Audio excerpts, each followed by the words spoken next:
And फिर वही है ना, बेफजूल का इसको पुश करके कोई फायदा नहीं है। उससे क्या होगा, ये आवाज़ तो शोर तो करेगी पर मिड रेंज के बाद फिर रहता नहीं है कुछ। जी हाँ, 20,000 रुपए में रॉयल एनफील्ड क्लासिक 350 को घर लेकर जाओ। मतलब वो जमाना चला गया यार कि जब 4 या 5 कलर के ही रॉयल एनफील्ड हुआ करते थे, वही आपको सड़कों पे दिखते थे। अब आपका मन करे जिस कलर का, उस कलर की आप रॉयल एनफील्ड क्लासिक 350 चला सकते हो। मतलब आरपीएम नीचे होना चाहिए, गियर ऊपर होना चाहिए एंड कांस्टेंट थ्रॉटल होना चाहिए। फिर आप देखो जो दुख दुख दुख दुख वाली वाइब आएगी ना आपको। मैं इसी कंक्लूजन पे पहुंचा हूं कि जिसको रॉयल एनफील्ड लेना है वो लेकर ही रहेगा।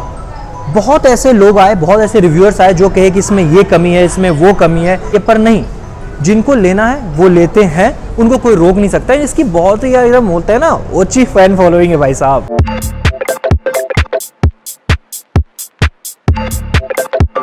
तो hi everyone, welcome back to my YouTube channel. जी हाँ, आज हमारे साथ है 2024 की न्यूली अपडेटेड क्लासिक 350। देखो फाइनली रॉयल एनफील्ड ने ना अपने क्लासिक 350 में कुछ मॉडर्न फीचर्स देना स्टार्ट किया है एंड सच में मैं बहुत खुश हूँ क्योंकि इन फीचर्स की ना ज़रूरत थी। तो आज इस वीडियो में मैं आपको हर एक चीज़ बताने वाला हूँ। आपको क्या क्या नए अपडेट्स देखने को मिलेंगे, क्या क्या नए फीचर्स देखने को मिलेंगे, हर एक चीज़। इस वीडियो को अगर आपने लास्ट तक देख लिया तो ट्रस्ट मी, आपको कोई और वीडियो देखने की ज़रूरत नहीं पड़ेगी। इस कदर हर एक चीज़ में इतनी अच्छे से एक्सप्लेन करने वाला हूँ। एंड हाँ, बहुत ऐसे लोग हैं जिन्होंने ऑलरेडी मन बना रखा है कि मुझे तो रॉयल एनफील्ड की क्लासिक 350 ही चाहिए। तो उनके लिए भी क्या मिनिमम डाउन पेमेंट होगी, क्या मिनिमम ईएमआई होगी, इस वीडियो में बताने वाला हूँ। तो वीडियो लास्ट तक ज़रूर देखना। एंड हाँ, वीडियो स्टार्ट करने से पहले अगर आप लोगों को रॉयल एनफील्ड का कोई भी प्रोडक्ट चाहिए, अब चाहे वो बाइक हो, एसेसरीज हो, कुछ भी हो, जो शोरूम का एड्रेस है वो नीचे डिस्क्रिप्शन में है। कॉपी करो, गूगल मैप पे पेस्ट करो, आ जाओ, आओ टेस्ट राइड लो, अच्छा लगे, मन को भाए तो खरीद लेना।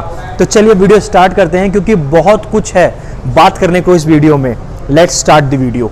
तो नाउ मैं वीडियो के स्टार्टिंग में ही ना इसका एक्स शोरूम प्राइस डिस्कस कर देता हूँ। तो जो एक्स शोरूम प्राइस है वो एक रेंज में, जी हाँ, 1.99 लाख से स्टार्ट होती है एंड 2.30 लाख तक जाती है। अब इस रेंज में क्या है, मतलब आपको डिफरेंट वेरिएंट्स देखने को मिल जाएंगे, स्पोक व्हील्स देखने को मिलेंगे, एलॉय व्हील्स देखने को मिलेंगे, आपको 7 नए कलर्स देखने को मिलेंगे। जी हाँ, and cherry on the top पता है क्या है, इसमें आपको फैक्ट्री प्रोग्राम देखने को मिलता है, विच मीन्स कि आप अपना कलर खुद कस्टमाइज करा सकते हो। मतलब आप ये सोचो कि 7 नए कलर्स इन्होंने ऑलरेडी दे रखे हैं एंड उसके अलावा भी अगर आपका मन नहीं लगा कि नहीं यार इस कलर में बात नहीं है, तो अपना कलर खुद कस्टमाइज करा लो। मतलब वो जमाना चला गया यार कि जब 4 या 5 कलर के ही रॉयल एनफील्ड हुआ करते थे, वही आपको सड़कों पे दिखते थे। अब आपका मन करे जिस कलर का, उस कलर की आप रॉयल एनफील्ड क्लासिक 350 चला सकते हो। ये तो हो गई इसके एक्स शोरूम प्राइस की बातचीत। नाउ अगर मैं इसके डिज़ाइन की बात करूँ तो इसके डिज़ाइन को ना एज इट इज़ रखा गया है, ज़रा भी टच नहीं किया गया है, जो एक बहुत ही अच्छा मूव है। मतलब रॉयल एनफील्ड को हम इसके डिज़ाइन की वजह से, कंफर्ट की वजह से ही तो प्यार करते हैं, तो डिज़ाइन को टच नहीं किया गया, जो बहुत ही स्मार्ट मूव है। पर हाँ, अब डिज़ाइन में कुछ चेंजेस नहीं किए गए हैं, सेम चेसी है, सेम सब कुछ है, सेम इंजन है, तो फिर चेंजेस किए कहाँ गए हैं? चेंजेस किए गए हैं इसके अप्रोच में। जी हाँ, इसमें बहुत ही आपको मॉडर्न अपडेट्स देखने को मिलते हैं एंड वो बातचीत ऐसे नहीं होने वाली है। तो चलिए अब बाइक को अच्छे से डिकोड करते हैं, एक एक चीज़ पर डिटेल में बात करते हैं। तो चलिए फ्रंट से स्टार्ट करते हैं। नाउ अगर मैं इस मोटरसाइकिल के फ्रंट की बात करूं तो आई एम इम्प्रेस्ड।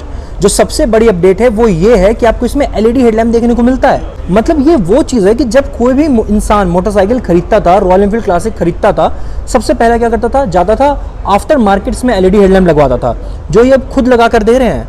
मतलब ये बहुत बड़ी अपडेट है यार, मतलब मैं तो खुश हूँ इस अपडेट से।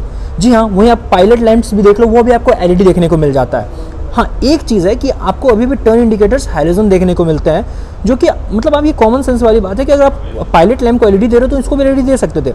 कोई बात नहीं, इन्होंने कुछ बचा के रखा है अगले अपडेट के लिए, तो थोड़ा आपको पैसेंस रखना पड़ेगा।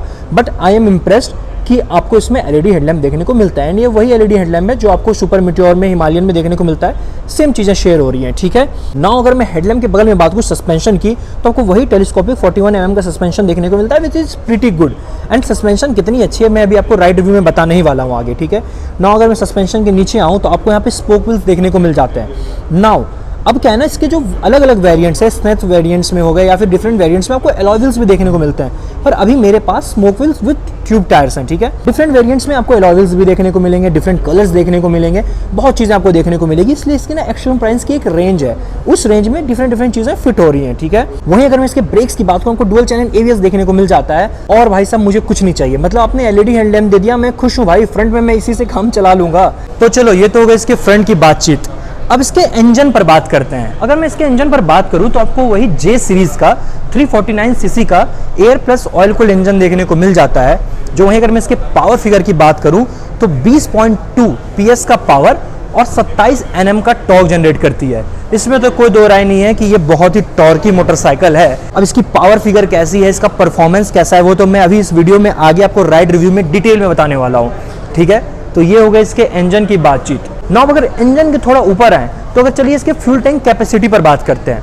अगर मैं इसके फ्यूल टैंक कैपेसिटी की बात करूं तो आपको इसमें 13 लीटर का फ्यूल टैंक कैपेसिटी देखने को मिल जाता है। वहीं अगर मैं माइलेज की बात करूं तो आपको 35 किलोमीटर पर लीटर का माइलेज देखने को मिल जाता है, जो बहुत ही सही है क्योंकि जितना पावर ये होल्ड करती है, जितनी बड़ी इंजन है, ऑलमोस्ट 350 सीसी का इंजन है और 35 का माइलेज निकाल के दे रही है, जो बहुत ही अच्छी चीज़ है। एंड ऑफ द डे आपको एक बहुत ही टॉर्की मोटरसाइकिल मिलती है, एक बहुत ही कंफर्टेबल मोटरसाइकिल मिलती है। अब चलो कंफर्ट की बात आई गई है तो इसके सीट पर बात करते हैं। टू बी ऑनेस्ट यार, मुझे रॉयल एनफील्ड की किसी भी मोटरसाइकिल से एक्सेप्ट GT650 ये कंप्लेन नहीं होती है कि ये ना कंफर्टेबल नहीं है।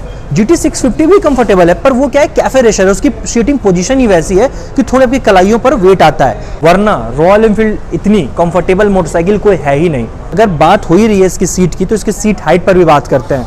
अगर मैं इसके सीट हाइट की बात करूं तो आपको ऑलमोस्ट 800 mm का सीट हाइट देखने को मिलता है, विच इज प्रीटी गुड। सिर्फ लॉन्ग हाइटेड राइडर मतलब शॉर्ट हाइटेड राइडर्स भी इसको आसानी से मैन्यूवर कर पाते हैं।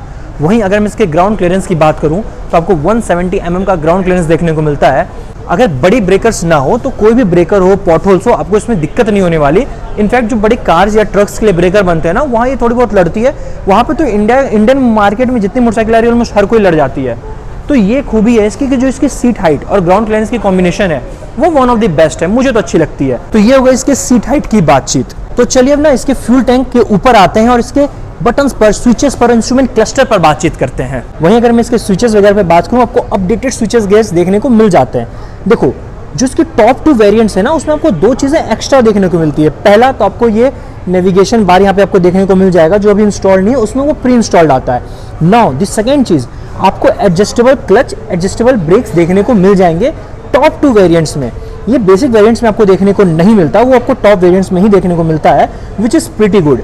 नाउ अगर मैं नेविगेटर की बात करूं तो इसके बारे में मैंने बहुत अच्छी बातें तो नहीं सुनी है, पर हाँ यार होना तो चाहिए, मतलब वर्स्ट के सिनेरियो में मदद ही करेगा जब आप ट्रिप्स वगैरह मारोगे तो। स्विचेस के बारे में मैंने ऑलमोस्ट बता दिया। वहीं अगर मैं मिरर्स की बात करूं, वही राउंड मिरर्स आपको देखने को मिलता है। नाउ इस बहुत बारी क्या होता है ना, लोग आफ्टर मार्केट उसको चेंज करा देते हैं because of the visibility issue. आता है कभी कभी आता है, क्योंकि मिरर्स के छोटे हैं तो आपको विजिबिलिटी इशू आता है, तो लोग क्या करते हैं ऑफ मार्केट चेंज करा देते हैं।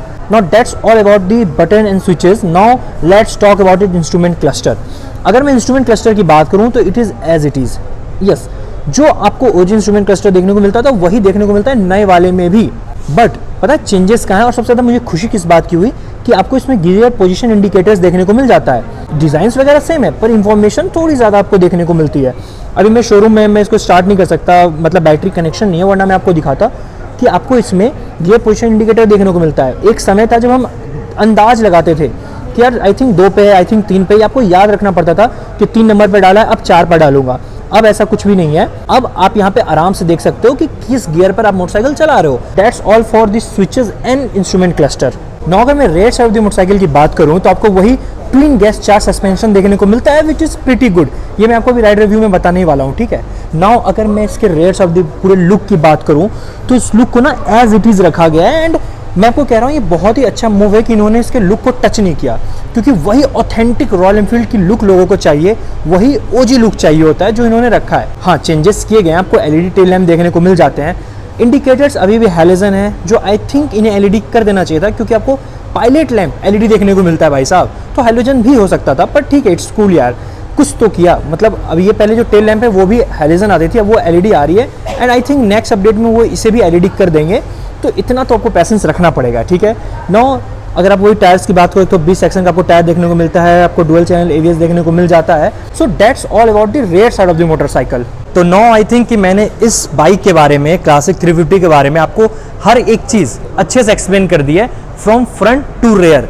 जी हाँ, मैंने कुछ छोड़ा नहीं है, फिर भी कुछ रह जाए तो आप मुझे बताना, मैं आपको वो कमेंट सेक्शन में डाल दूंगा, डिस्क्रिप्शन में डाल दूंगा। Now let's talk about it's ride review, कि जब मैंने इस मोटरसाइकिल को राइड किया तो मुझे कैसा फील हुआ। देखो, सबसे पहले तो डिज़ाइन वगैरह, मैकेनिकल वगैरह बिल्कुल सेम है, ठीक है।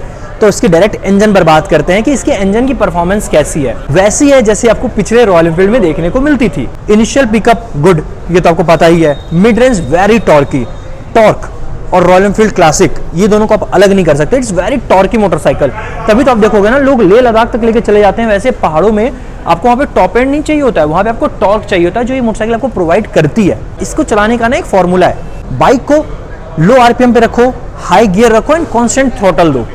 ये फॉर्मूला है रॉयल एनफील्ड क्लासिक 350 को चलाने का। मतलब आरपीएम नीचे होना चाहिए, गियर ऊपर होना चाहिए एंड कांस्टेंट थ्रॉटल होना चाहिए। फिर आप देखो जो दुग दुग दुग दुग वाली वाइब आएगी ना आपको, फिर आपको लगेगा कि नहीं आप एक टॉर्की मशीन चला रहे हो। जी हाँ, इस फॉर्मूला पे एक बार आप चला के देखो, आपको फिर कंप्लेन नहीं आएगी। अब बहुत लोग होते हैं कि भैया टॉप एंड नहीं, टॉप एंड नहीं है। टॉप एंड के लिए मोटरसाइकिल नहीं है भाई, इस मोटरसाइकिल का अपना एक ऑरा है, अपना एक बाइक है, तो आपको ना इसको पुश नहीं करना चाहिए यार। कई बार क्या होता है ना, लोग इसको पुश करने रहते हैं, कंस्टेंट रैब करते हैं। मेरे अकॉर्डिंग मिड रेंज के बाद आपको इसको रैब मत करो, फिर कुछ रह नहीं जाता इस मोटरसाइकिल में। इस मोटरसाइकिल का मजा इसके इनिशियल और मिड रेंज में, ये कांस्टेंट क्रूजिंग में है भाई। एक कांस्टेंट थ्रॉटल लेके आप इसको क्रूज करो, आपको जहां तक जाना है, चांद तक जाना है, ये जाएगी। बस वही फॉर्मूला लगाओ, लो आरपीएम रखो, हाई गियर पोजीशन रखो एंड कांस्टेंट थ्रॉटल देते रहो, फिर इसको कोई नहीं रोक सकता। फिर आपको मजा आता है इसको चलाने में, आपको लगता है कि नहीं आप एक अच्छा टॉर्की मशीन चला रहे हो। एंड फिर वही है ना, बेफजूल का इसको पुश करके कोई फायदा नहीं है। उससे क्या होगा, ये आवाज तो शोर तो करेगी पर मिड रेंज के बाद फिर रहता नहीं है कुछ। तो आप इसका मजा लो, बैठो, आप किसी से रेस मत लो। ऐसा नहीं है ना कि हाँ 10 मिनट के अंदर पहुंचना है, वो काम आप इससे मत करो। इसको आप लोग क्रूजिंग के लिए कि हाँ भाई चिल होकर चला रहे हैं, मजा आ रहा है, हिट टर्न्स मिल रहे हैं, रोड प्रेजेंस तो तगड़ी हमेशा से रही है रॉयल एनफील्ड की। जी हाँ, ये हो गई इसके इंजन पे बातचीत। नाउ एक और चीज पर बात करते हैं, वो है वाइब्रेशन। बहुत लोगों को कंप्लेन होती है रॉयल एनफील्ड से कि वाइब्रेशन है, वाइब्रेशन है, वाइब्रेशन है। हालांकि मैं हमेशा कहता हूं कि उन्हीं चीजों का तो मजा है। आप एक टॉर्की मोटरसाइकिल चला रहे हो, आप मिड रेंज में चलाओगे, वाइब्रेशन नहीं देगी। मैं आपको क्या कहूं, इसको पुश मत करो। आप बार बार रेड लाइन पे लेके जाके गियर पोजीशन चेंज करोगे, आपको वाइब्रेशन इशू आएगा। इसको चलाने का एक तरीका है भाई साहब। एंड हाँ, बहुत लोग बोलते हैं कि जब वाइब्रेशन आते हैं, मिरर वेरर वो होते हैं, वो सब पहले की बातचीत थी। जैसे जैसे इसके नए नए मॉडल्स आ रहे हैं ना, इंजन पर काम किया जाता है भाई साहब, इंजन और भी ज़्यादा रिफाइंड हो रही है। चलो ये पॉइंट तो मैं आपको बताना ही भूल गया।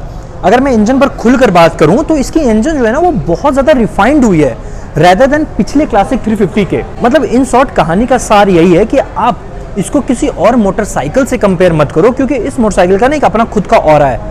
आपको अगर कंपेयर करना ही इस मोटरसाइकिल को इसके पिछले वेरिएंट से करो कि पिछले से कितनी ज़्यादा इंप्रूव्ड है, कितनी ज़्यादा रिफाइंड है, कितनी ज़्यादा इसकी इंजन स्मूथ है। अगर आप किसी से कंपेयर करने जाओगे, सपोज करो इसके जो कॉम्पिटिटर लोग बोलते हैं जावा, उससे कंपेयर करोगे आपको इनिशियल पिकअप ज़्यादा देखने को मिलेगा, पर आपको टॉर्क देखने को नहीं मिलता है, क्योंकि जितनी जावा टॉर्क प्रोड्यूस करती है उससे ज़्यादा टॉर्क है ये मोटरसाइकिल। एंड जब आप लॉन्ग राइड्स पर जाओगे तो आपको इनिशियल पिकअप वगैरह मदद नहीं करते, टॉर्क मदद करता है। सपोज करो आप लेह लद्दाख जाते हो, उतनी हिली एरिया में आपको टॉर्क की मोटरसाइकिल चाहिए होगा, वहां पे आपको इनिशियल पिकअप और टॉप एंड नहीं, एक ऐसी मोटरसाइकिल चाहिए जिसको आप एक अच्छे गियर पर क्रूज कर सको, एक अच्छे टॉर्क के साथ क्रूज कर सको, चढ़ान कर सको। चलो ये तो हो गई इसके इंजन की बातचीत, इसके वाइब्रेशन हीटिंग इशू पर बातचीत। अब एक और चीज पर मैं इसकी बात करना चाहूंगा, वो है इसका गियर बॉक्स। गियर बॉक्स इसका लिटरली बहुत स्मूथ है, बहुत स्मूथ। मतलब मैंने एग्रेसिवली अपशिफ्ट किया, एग्रेसिवली डाउनशिफ्ट किया, कहीं भी अटकी नहीं। हालांकि बहुत ऐसे मोटरसाइकिल हैं जो इसी सेगमेंट में होते हैं, पर वहाँ पे ना गियर पोजीशन अटकती है उनकी। एंड हाँ, एक और चीज़ जिससे मैं बहुत ज़्यादा खुश हूँ कि आपको फाइनली गियर पोजीशन इंडिकेटर देखने को मिल रहा है। अब आपको अंदाज नहीं लगाना पड़ेगा कि हाँ किस नंबर पे है मोटरसाइकिल, किस गियर पर है मोटरसाइकिल। आराम से इंस्ट्रूमेंट क्लस्टर में देखो, समझ जाओगे अच्छा 3 पे है, 4 पे है, ठीक है। तो ये चीज़ से मैं बहुत ज़्यादा खुश हूँ। एंड हाँ, जो इसके लीवर्स है ना वो काफ़ी अच्छे हैं, मतलब अच्छे इन द सेंस आप इसको एकदम स्लीपर क्लच से भी कंपेयर मत करो, इसके क्लच स्मूथ है। वो इसलिए भी है कि जो इसके लीवर्स हैं वो काफ़ी बड़े हैं, तो आपको ना बहुत स्मूथ फील होता है उसको यूज़ करने के समय। तो it's good, it's pretty good. तो ये होगा इसके गियर की बातचीत।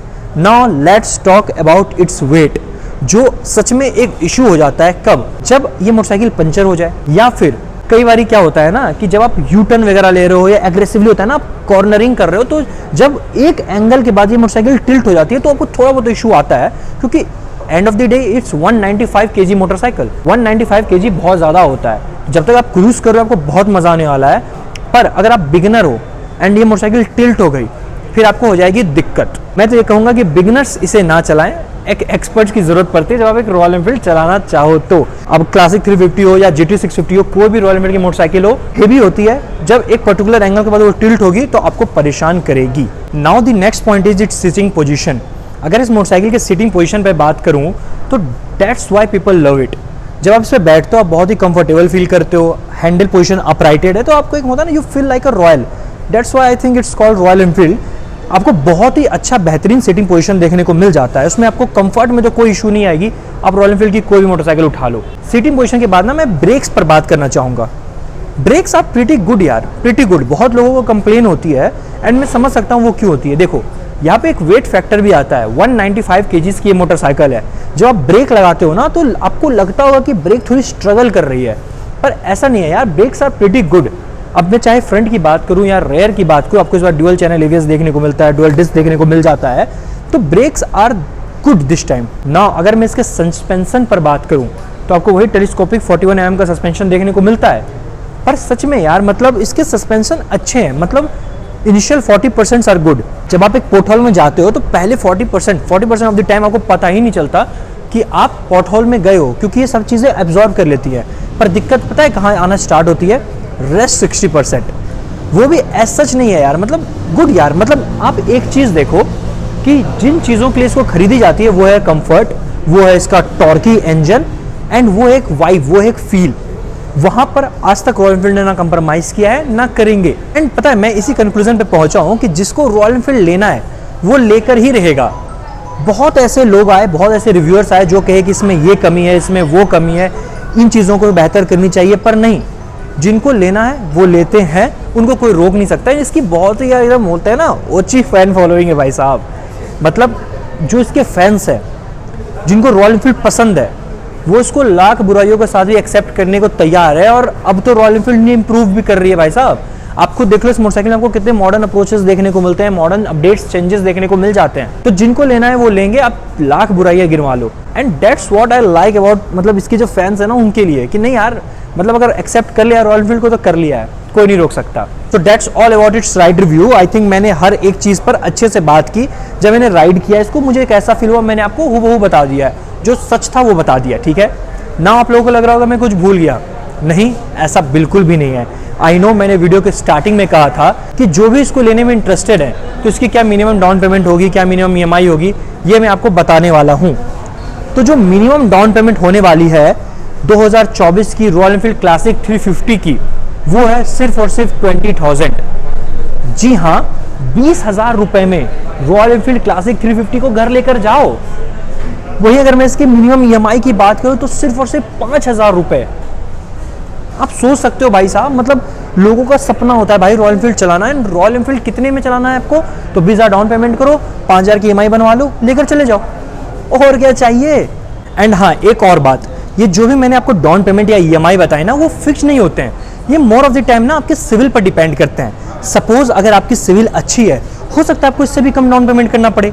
अगर अच्छी नहीं है, बुरी है, आपने पहले लोन्स लेकर सिविल स्कोर खराब कर रखा है, हो सकता है आपको और डाउन पेमेंट्स लगे। एंड जितना ज़्यादा डाउन पेमेंट दोगे उतनी कम EMI बनती है। तो इन चीज़ों में ये फैक्टर ना आपको तभी पता चलेगा जब आप शोरूम विजिट करोगे, बैठो, टेस्ट राइड लो, अच्छा लगे, बैठो, बात करो इनसे कि कितना डाउन पेमेंट है, कितना EMI है, तो आपको एक एग्जैक्ट फिगर देखने को मिलेगा। तो आई थिंक मैंने ऑलमोस्ट हर एक चीज़ एक्सप्लेन कर दिया, बाइक से रिलेटेड, राइड रिव्यू, क्या डाउन पेमेंट है, क्या EMI है, हर एक चीज़, कुछ मैंने नहीं छोड़ा। फिर भी कुछ रह जाए आप मुझे कमेंट्स में सेक्शन में पूछो, मैं आपको बता दूंगा, ठीक है। Now that's all for this video. अगर आप लोगों को इस तरह की वीडियो अच्छी लगती है, do like share and subscribe to my YouTube channel. और मैं ऐसे वीडियोस लाता रहता हूँ। मैं कोशिश तो ये करता हूँ कि जो भी बाइक लॉन्च हो उससे रिलेटेड जितनी भी इंफॉर्मेशन है मैं आप तक पहुँचा सकूँ। एंड यही मेरा अप्रोच है, एंड यही मेरा अप्रोच रहेगा कि मैं बिना किसी मिलावट के, बिना बाइशनेस के आप तक वीडियो पहुँचा सकूँ। तो that's all for this video. मिलते हैं आपसे एक नई वीडियो में एक नई मोटरसाइकिल के साथ। तब तक के लिए राइड सेफ, मतलब घर से निकलना है, मोटरसाइकिल चलानी है तो हेलमेट ज़रूर पहनना है।